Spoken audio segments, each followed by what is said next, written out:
যুবক ভাইরা একটু খেয়াল করে শুনবেন। যারা বিয়ের পরে স্ত্রী পাওয়ার পরে যারা মাকে দুঃখ দেন, তাদের উদ্দেশ্যে আমি বলতে চাই, আপনারা একটু আপনার জীবনের ফ্ল্যাশব্যাক থেকে ফিরে আসেন। আপনি যখন অসুস্থ হয়েছিলেন, তখন আপনার মা যতই রাত হোক, তবুও আপনার মা আপনাকে ছেড়ে অন্য ঘরে যায়নি। কারণ সে জানে আমার ছেলের কষ্ট হবে, অসুস্থ হয়েছে মানে কষ্ট হবে।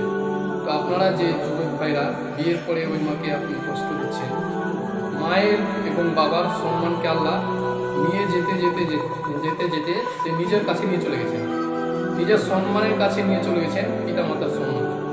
এই জন্য বলছি, আপনি আপনার বিয়ের পরে মা বাবাকে বিশেষ করে কষ্ট দিবেন না। বউকে ভালোবাসতে হবে, এটাও ঠিক।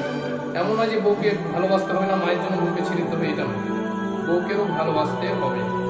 স্ত্রী এসেছে আপনার উপরে, ভরসা করে আপনার স্ত্রীকেও ভালোবাসতে হবে।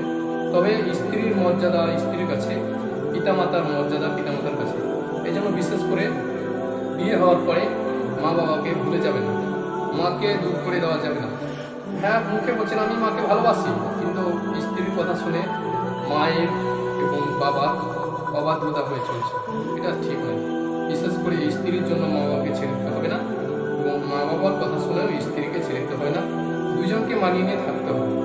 যুবক ভাইরা, তোমাদের মা তোমাদের জন্য যৌবন জীবনকে শেষ করেছে, তোমার পিতা তোমার জন্য খাটতে খাটতে বৃদ্ধ হয়ে গেছে। তাই বলি, তোমাদের পিতামাতাকে ভালো রাখবেন এবং তাদেরকে যথেষ্ট সম্মান দিবেন।